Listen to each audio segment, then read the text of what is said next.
Imagine standing on a mountainside where the air itself remembers violence. Thessaly, spring of 1470. Dawn arrives not with hope, but with the metallic scent of approaching catastrophe. 23 women gather for morning prayers in a stone sanctuary that has sheltered their devotion for generations. Each syllable they murmur carries the weight of routine until today, when routine dissolves into prophecy. The bells that have measured their days for over a century swing through the mountain air. But listen closely. Can you hear it? That final resonance contains something unfamiliar, finality. Beyond these ancient walls, something vast approaches. Not merely an armies come and go. What advances toward St. Catherine's convent is a machinery of transformation, an empire that has perfected the alchemy of conquest. The Ottoman forces don't simply seize territory. They reprogram existence itself. Sister Eleni holds a crucifix inherited from her grandmother, who received it from her own mother before that. 3 generations of faith compressed into silver. Her fingers trace patterns worn smooth by desperate prayers across decades. She understands what approaches better than the younger sisters realize. What she cannot yet fathom, what none of them can, is that extinction would arrive as an act of grace compared to what awaits them. Here's what your textbooks omitted. The horror wasn't the conquest. The horror was everything that happened after. This isn't ancient history. This is archaeology of silence itself, the excavation of voices deliberately buried beneath centuries of institutional amnesia. Every fragment we uncover, every document we translate, every testimony we resurrect represents a deliberate act of remembrance against forces that invested enormous resources in forgetting. Welcome to a documentary series that refuses to look away. If you believe certain stories deserve resurrection, your engagement becomes their memorial. Each view functions as an act of witness. Now return with us to that mountainside. The bells have fallen silent. The doors shudder under force from outside. To comprehend what descends upon these women, we must first understand the apparatus consuming them. Rewind 17 years. Constantinople, 1453. For 11 centuries, this city stood as Christianity's eastern pillar. Then, across 53 days of systematic demolition, Sultan Mehmed II demonstrated a revolutionary understanding of conquest. Hagia Sophia, architectural miracle, spiritual epicenter, monument to Byzantine glory, surrendered on May 29th. Within hours, workers scraped away crosses. Plaster concealed mosaics that had witnessed a millennium of worship. Bells destined for centuries of hymns melted into Ottoman canons. 7 days. That's how long transformation required. 7 days for the call to prayer, to replace 900 years of Christian devotion echoing from those domes. Mehmed stood in that vast nave understanding something most conquerors throughout history have missed. You don't defeat populations through slaughter. You defeat them by dismantling their identity architecture. The Ottoman approach to conquest functioned less like warfare and more like cultural genetic engineering. They didn't merely occupy space, they rewrote the fundamental code of belonging. When Mehmed surveyed the fragmented Byzantine territories to his west, he perceived what others might miss: structural vulnerabilities disguised as religious devotion. Every monastery still operational, every church bell still marking hours, every cross casting shadows on soil his armies controlled. These weren't merely buildings. These were active resistance networks. And every woman still praying in Latin represented a living transmission system, proving that faith possessed the capacity to outlast military dominance. So the Sultan architected a solution. Those who refuse conversion will be disappeared, but not through massacre. Massacre generates martyrs. Martyrs inspire movements. Ballads immortalize the slaughtered. the dead become more dangerous than the living. The Ottomans engineered something far more sophisticated: disappearance without trace. Erasure that leaves no songs, spawns no legends, creates no saints. By 1470, this methodology had been field-tested across the empire's expanding periphery. Greek monasteries throughout Morea, Serbian convents dotting the Balkans, Armenian churches in Anatolia's highlands. The pattern crystallized. First, the proposition, then the void. The convent of St. Catherine, isolated on its Thessalian hillside, distant from garrison support, removed from political leverage, was selected for the next proof of concept. These women didn't know they'd been designated as data points in an imperial experiment. Consider their lives before empire arrived at their threshold. These weren't warriors preparing for battle. They were contemplatives who had exchanged worldly existence for something they believed transcended it. Prayer was their weapon. Faith was their fortress. Most had never witnessed combat, never touched weapons, never conceived they might need to. Sister Eleni had supervised the convent for 12 years. Previously, she'd tended plague victims in a village that ceased existing in 1448, consumed by pestilence. She entered monastic life not fleeing the world, but searching for meaning within its suffering. Sister Magdalena, 19 years old, her vows barely 2 years old, hands still bearing evidence of agricultural labor on her father's land. She sought sanctuary here after raiders murdered her family. The convent represented the first safe space she'd known since violence shattered her childhood. Sister Theodorus had survived 70 winters. She'd outlasted 2 abbesses, watched an empire crumble, weathered more conflicts than she could enumerate. Death had stopped frightening her decades ago, but none of them had trained for this. If this moment doesn't compel you toward deeper understanding, you might be missing the lesson our ancestors died teaching.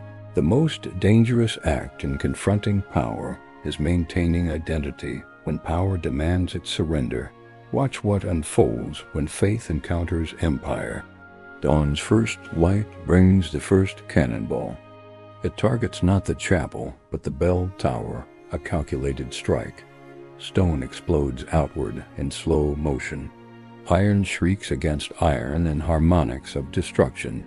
The bell that has measured 140 years of devotion shatters mid-swing. Fragments raining onto courtyard gardens where these women cultivate healing herbs. The same hands that tended those plants now shield ears from apocalyptic sound. Sister Eleni doesn't scream. She rises, crucifix elevated, and begins the Kyrie eleison. Lord, have mercy. One voice, then 2, then all 23 voices rising to meet imperial roar. But empires don't negotiate with songs. By midday, gates collapse. Ottoman soldiers flood the courtyard, but not brandishing weapons. They carry ledgers, quills, ink pots. They move through the convent like auditors, not conquerors, counting, recording, cataloging. Because to Ottoman administrators, these women don't register as humans.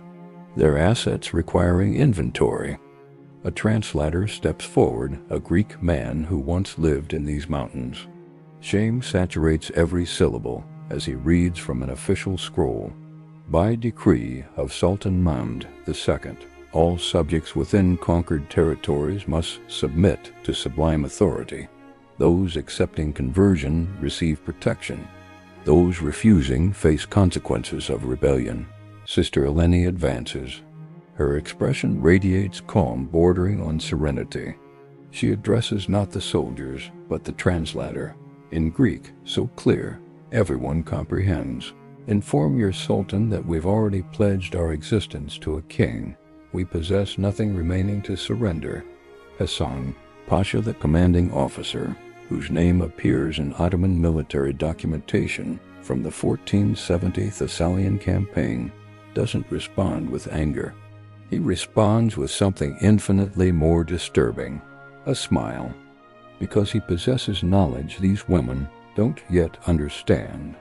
The Ottomans have perfected the technology of breaking humans without killing them. That night, the women are sealed inside their own chapel. No sustenance, no water, only darkness and the sounds of soldiers outside laughing, feasting, existing, while they wait to observe who fractures first. Two younger sisters from Corinth begin weeping in shadows. Their sobs multiply against stone walls. But Sister Magdalena, barely 20, begins whispering Psalm 23. The Lord is my shepherd, ... double quote. Then another psalm. Though I walk through the valley of the shadow of death, I will fear no evil ... double quotes. Slowly, the weeping ceases. This is the moment the Ottomans miscalculated. These women had spent their entire lives training for suffering, fasting, vigils in freezing cold, hours of enforced silence, submission to something larger than self. What soldiers perceived as torture, the nuns recognized as their daily spiritual discipline. Hassan Pasha possesses patience. He's observed this phenomenon before in Moria, in Wallachia, in the ruins of Serbian monasteries where monks believed devotion would save them.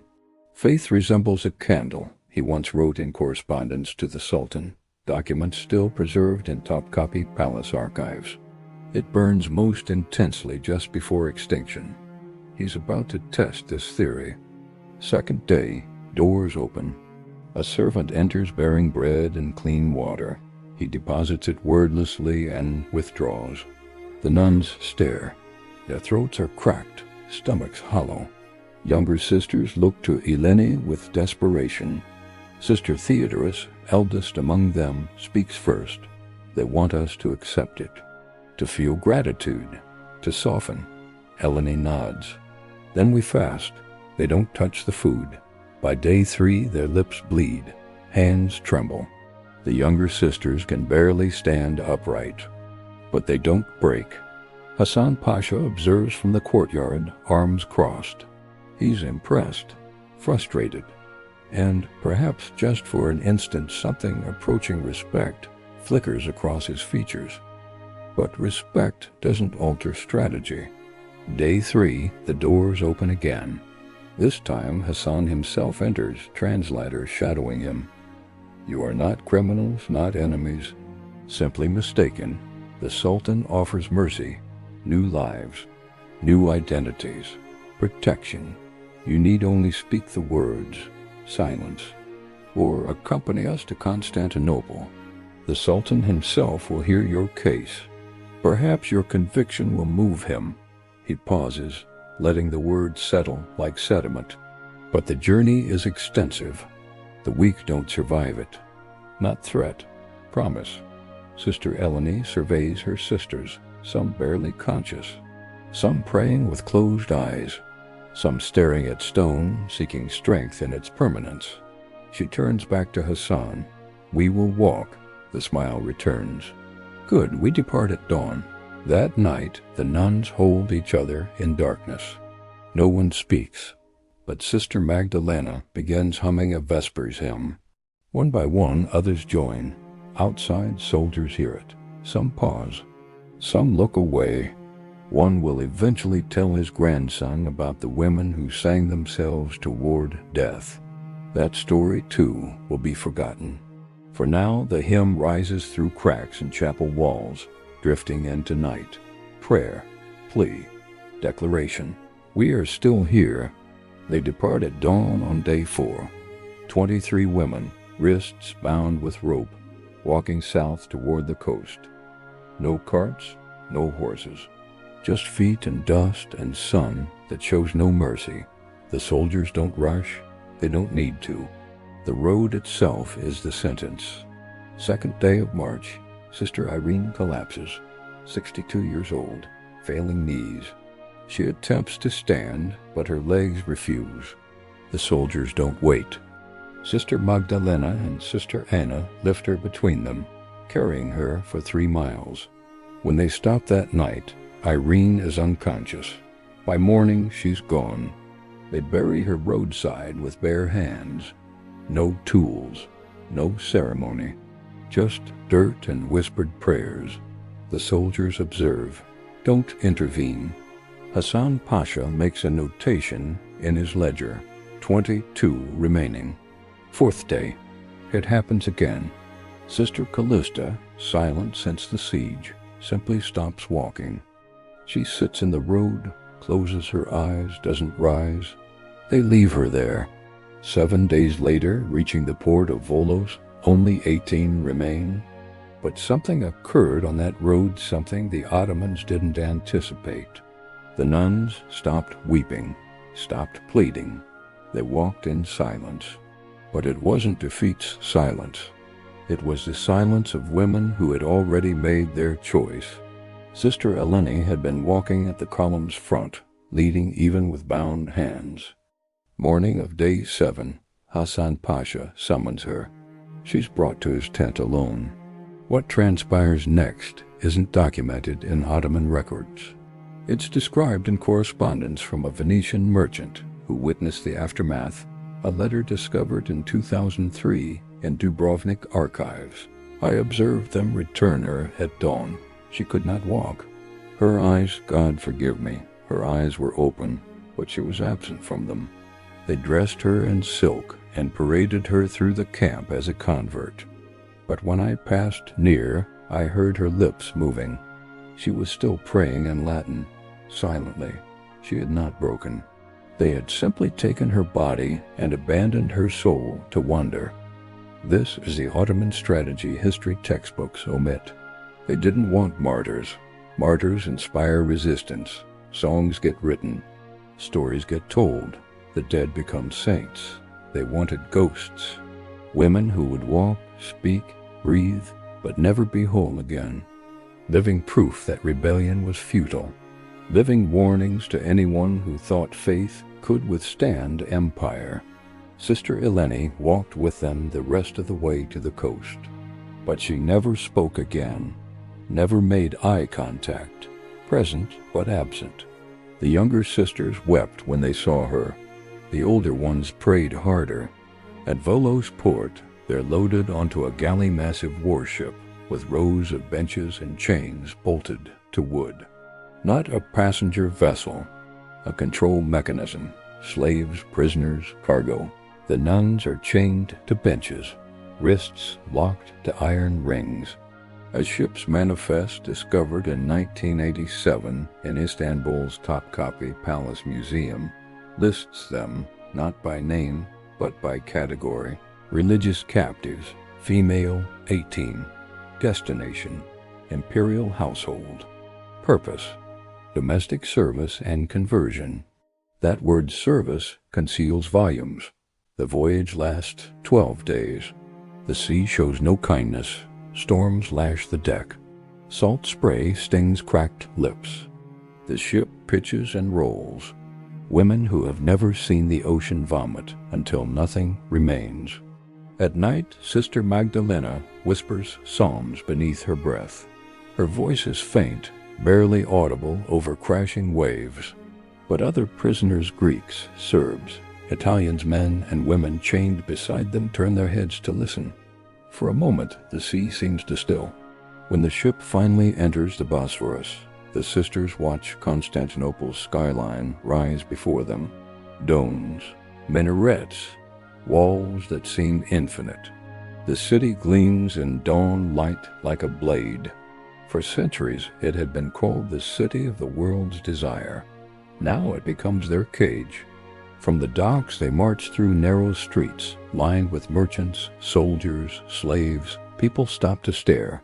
Christian nuns among the captives are rare, even in an empire built on conquest. They're led past ancient walls, through the imperial district, past gardens where fountains sing and peacocks scream. Then, in Hagia Sophia's shadow, the great church, now a mosque, they're forced to stop, to kneel. As the call to prayer echoes from the minarets, one sister whispers, "We are home." But it is no longer ours. They're taken to the palace, but not the grand halls, not courtyards where ambassadors walk and viziers conspire. They're taken beneath, down stone steps spiraling into darkness, through tunnels that smell of damp and decay, to a place that doesn't officially exist.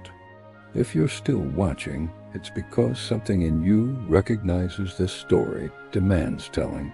Subscribe not for us, but for them, for voices that were swallowed by silence. Now follow them into the dark. Beneath Topkapi Palace exists a network of tunnels tourists never see, storage rooms, servant quarters, forgotten corridors winding through bedrock like veins. In the farthest corner, sealed for centuries, a room with no official purpose. In 2011, during restoration work, archaeologists broke through a false wall. What they found stopped them cold. Scratched into stone, barely visible, crosses, dozens of them, small, crude, carved with fingernails or pottery shards. And beneath those crosses, etched in Latin, 4 words, Lux in tenebris lucet. The light shines in the darkness. This was their chapel.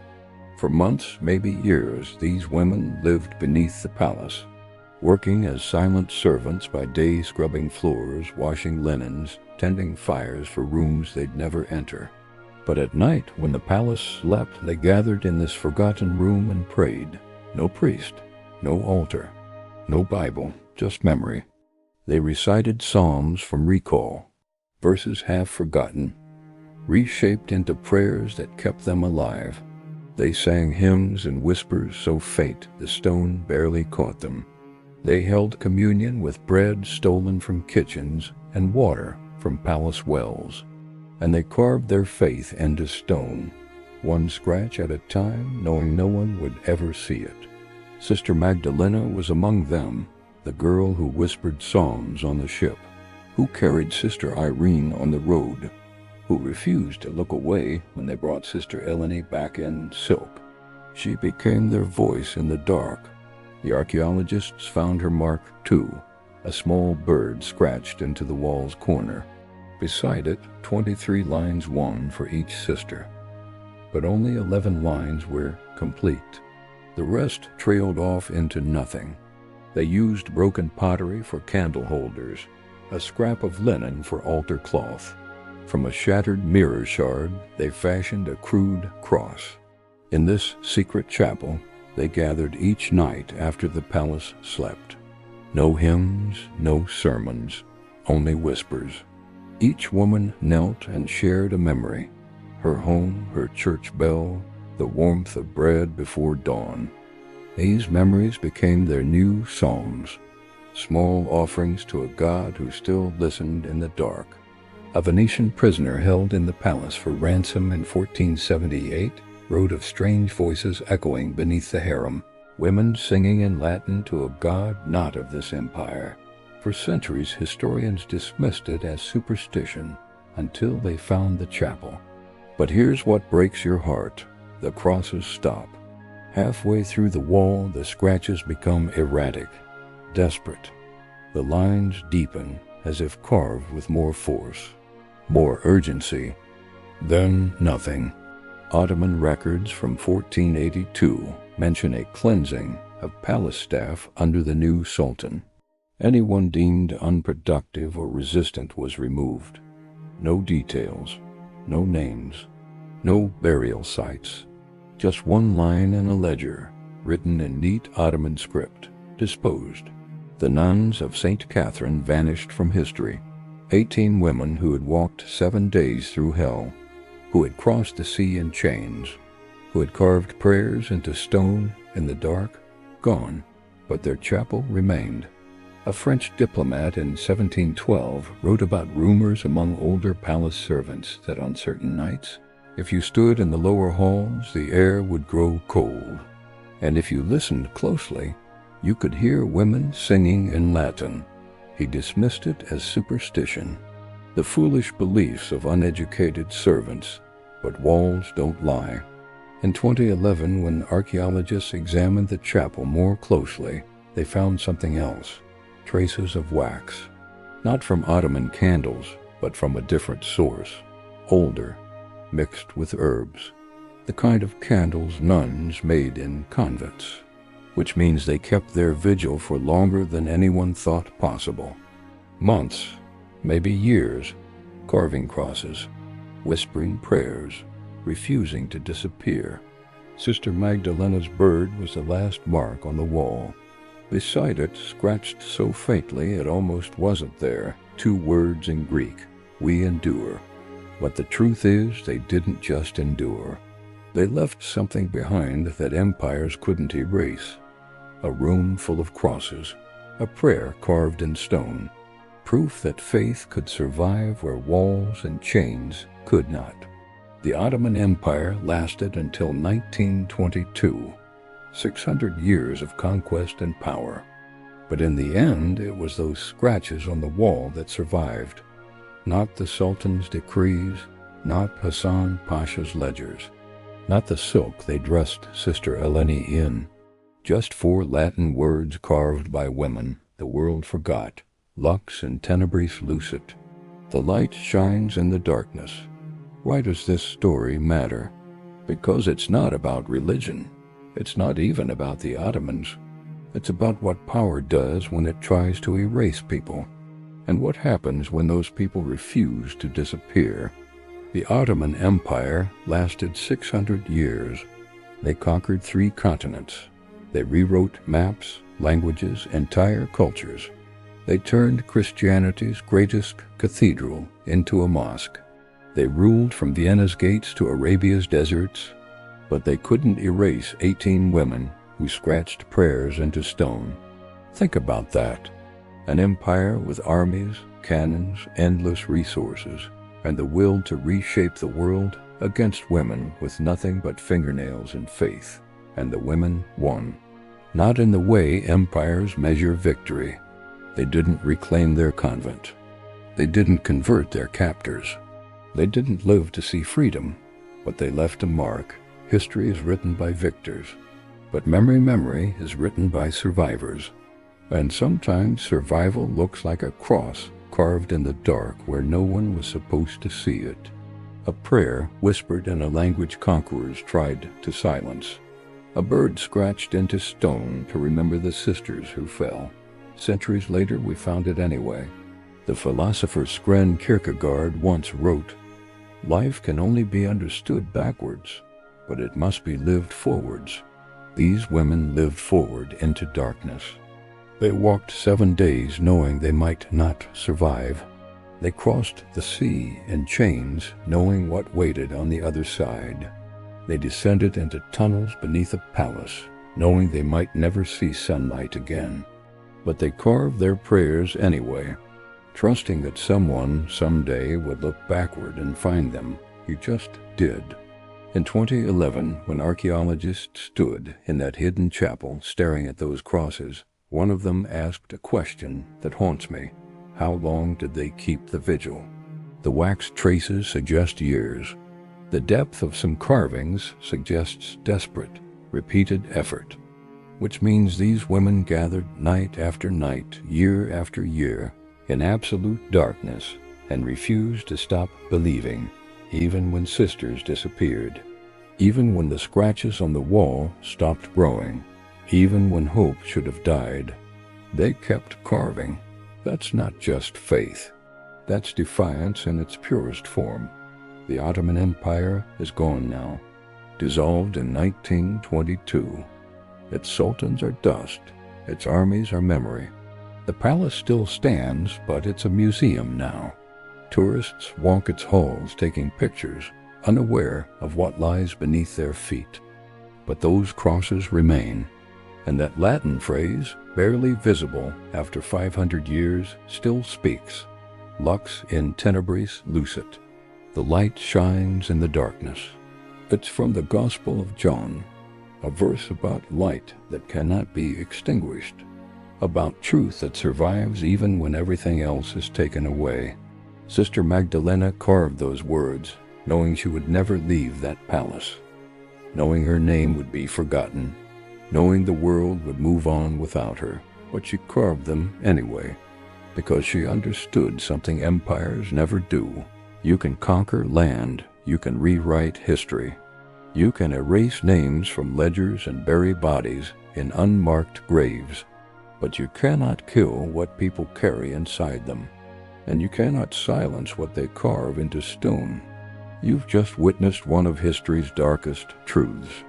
If stories like this remind you how fragile humanity is, how easily voices can be erased, then subscribe and keep the past alive, because some voices deserve to be heard, even if they were silenced centuries ago. Especially then, the nuns of St. Catherine were meant to disappear. That was the plan. Erase them, break them, turn them into ghosts or converts or footnotes in Ottoman ledgers. But they didn't disappear. They're still here in those crosses, in that Latin phrase. In the chapel archaeologists found 500 years later. And now they're here with you, because you listened, because you remembered, because you refused to let their silence be the final word. Lux in tenebris lucet, the light shines in the darkness, and the darkness has not overcome it.